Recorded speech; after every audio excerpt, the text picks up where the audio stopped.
Alam semesta merupakan satu amal pengajian yang sangat menarik untuk dilaksanakan pemerhatian dan penelitian atau mengambil pengajaran darinya.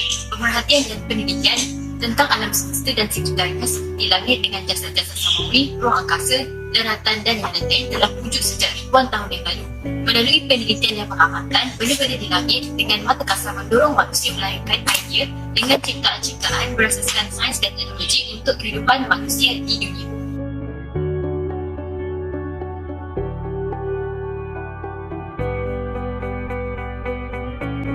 Bulan sebenarnya adalah satelit bumi yang selalu mengikuti bumi dan tidak pernah meninggalkannya. Bulan berpusing mengelilingi bumi pada kelaju yang sama dengan bumi, menyebabkan bulan selalu menghadap ke bumi. Jarak antara bulan dan bumi rata-rata adalah 314 sehingga ke 400 km. Secara ringkasnya dapat dikatakan bulan mengelilingi bumi dalam jangka masa lebih kurang 27 hari. Kedudukan bumi dan bulan menghadap matahari sentiasa berubah. Perubahan ini dikenali sebagai fasa bulan. Pada saat bulan berada pada posisi paling dekat dengan matahari, bahagian bulan yang menghadap bumi tidak kelihatan atau gelap. Fasa ini dikenali sebagai fasa bulan baru. Kemudian bulan akan berputar sehingga ternampak bulan sabit. Ketika kedudukan bumi dan bulan adalah sama jauhnya dari matahari, maka bulan akan kelihatan separuh penuh, lalu disambung dengan bulan separuh penuh yang juga disebut sebagai bulan muda. Akhir sekali, bulan purnama akhirnya kelihatan. Setelah itu, proses itu akan berulang secara terbalik sehingga lengkaplah kitaran fasa bulan. Seterusnya saya akan terangkan sedikit tentang matahari. Matahari ialah bintang yang mengeluarkan cahaya. Umur matahari kira-kira 4,5 juta tahun.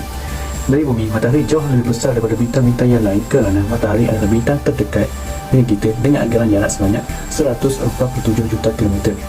Pergerakan matahari dari timur ke barat sebenarnya terjadi akibat dari putaran bumi selama 24 jam. Menurut hasil penyelidikan ahli astronomi, bumi dan juga bulan makin mendekati matahari secara perlahan. Lalu, ianya akan semakin berdekat lalu menarik bulan ke arah matahari dan tidak lagi mengelilingi matahari sebelum akhirnya beredar bersama pada satu lintasan dengan matahari.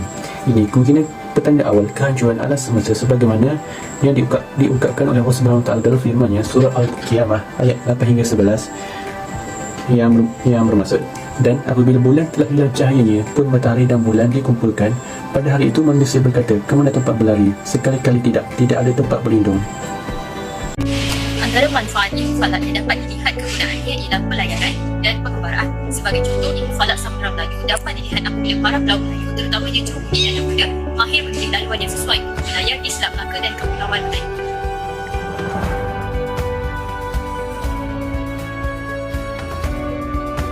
Jika kita dengar dan fikirkan surah Yasin ayat ke-39, maka benarlah bahawa ilmu falak boleh digunakan untuk menentukan waktu berlakunya gerhana bulan dan matahari. Gerhana matahari terjadi saat bulan berada di antara bumi dan matahari, iaitu saat bulan baru. Walaupun fenomena gerhana ini berlaku sebentar, tetapi membawa pengaruh yang besar kepada sisi makhluk hidup di bumi. Sementara itu, gerhana bulan terjadi ketika ia masuk ke dalam bayang-bayang bumi yang terbentuk bersamaan dengan rotasi bumi mengelilingi matahari. Sistem kalender juga boleh dicetuskan dengan pengajian daripada ilmu falak. Kalender yang secara umumnya terbahagi kepada 3 jenis, iaitu kalender bulan, kalender matahari dan kalender matahari bulan. Ini amat penting bagi umat Islam untuk menentukan hal-hal ibadah seperti waktu puasa dan waktu raya. Seorang Muslim wajib baginya menekapkan 5 rukun Islam. Salah satunya ialah menunaikan solat 5 waktu sehari semalam. Kewajipan melaksanakan solat ini sesuatu yang baru yang tidak diwajibkan kepada tamadun sebelum itu. Oleh itu, para ilmuwan falak dalam kalangan umat Islam menghabiskan masa mereka mengkaji berkenaan waktu-waktu solat supaya waktu-waktu ini dapat dihitung dengan lebih tepat. Akhir sekali, kegunaan ilmu falak dalam ibadah ialah menentukan arah kiblat. Pernyataan ini dikemukakan lagi dengan firman Allah dalam surah Al-Baqarah ayat 148 hingga 150 berkenaan arah seseorang perlu menghadap ketika solat. Sesiapapun yang mempelajari ilmu telah dianggap melaksanakan ajaran agamanya. Ilmu dalam Al-Quran bukan sahaja meliputi ilmu agama, tetapi ia meliputi ilmu alam dan juga sains. Islam menuntut umatnya untuk menuntut ilmu. Jadi, apakah hukum mempelajari ilmu falak? Mempelajari ilmu falak merupakan fardu kifayah. Fardu kifayah merupakan kewajipan yang apabila sudah ada orang melakukannya, maka gugurlah kewajipannya bagi orang lain. Manakala mempelajari ilmu pembintangan iaitu horoskop ataupun astrologi untuk meramalkan nasib merupakan satu larangan. Mempelajari ilmu falak sangatlah penting bagi melengkapi hal-hal ibadah, sebagai contohnya mengenal pasti arah kiblat. Perubahan zaman telah membawa kepada teknologi-teknologi baru dengan kemajuan sains dan teknologi yang telah dicapai oleh manusia pada hari ini. Umat Islam sedia mengetahui bahawa Allah menciptakan bintang untuk 3 fungsi, iaitu menghiasi langit, petunjuk arah dan melontar jin. Berpandukan peredaran dan kedudukan bintang, bulan dan matahari, manusia telah membina peralatan berkonsepkan sains dan teknologi, iaitu satelit. Sistem 24 buah satelit dapat digunakan sebagai Global Positioning System ataupun GPS untuk tujuan tunjuk arah. Bukan sahaja sebagai petunjuk arah, tetapi sistem satelit digunakan dengan meluas dalam bidang ketenteraan, pertanian, perikanan, ramalan cuaca dan lain-lain. Buat masa ini banyak digunakan di dalam kenderaan untuk memandu pergi ke sesuatu tempat ataupun untuk menjejaki sesebuah kenderaan. Seterusnya, kita dapat lihat perkembangan dari aspek ciri-ciri cahaya yang diperkenalkan oleh Ibn Haytham. Hari ini, kamera pelbagai jenis telah dihasilkan, malah menggunakan ciri-ciri cahaya seperti pantulan dan biasan.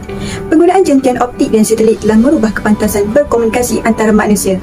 Seterusnya, fenomena ketika matahari berada tegak di atas Kaabah ataupun peristiwa istiwa. Peristiwa ini membolehkan umat Islam di sebahagian dunia yang berkongsi siang dapat menentukan arah kiblat mereka dengan yakin. Sebenarnya banyak lagi kejayaan yang manusia telah capai dengan pemerhatian, penelitian dan pengamatan mereka kepada langit, sebagaimana yang telah dinyatakan di dalam Al-Quran dan hadis Nabi kepada umat Islam. Falak mempunyai banyak fungsi dan kebaikan pada kehidupan seharian manusia. Semua ini dapat meningkatkan kesejahteraan dan kebahagiaan hidup manusia di bumi ini. Umat Islam hendaklah menyiapkan diri dengan segala keperluan ilmu yang digariskan dalam Al-Quran, tidak kira ilmu agama maupun ilmu sains. Kepintaran ilmu sains dan teknologi adalah satu keperluan yang mesti dikuasai oleh umat Islam masa kini, supaya kita boleh berdikari dengan tidak bergantung dan berharap atas bantuan orang luar. Saya percaya penguasaan umat Islam di bidang ini akan memudahkan lagi umat Islam maju ke hadapan bersaing dengan negara barat. Sekian sahaja daripada kami. Harap dapat memberi manfaat pada semua. Terima kasih.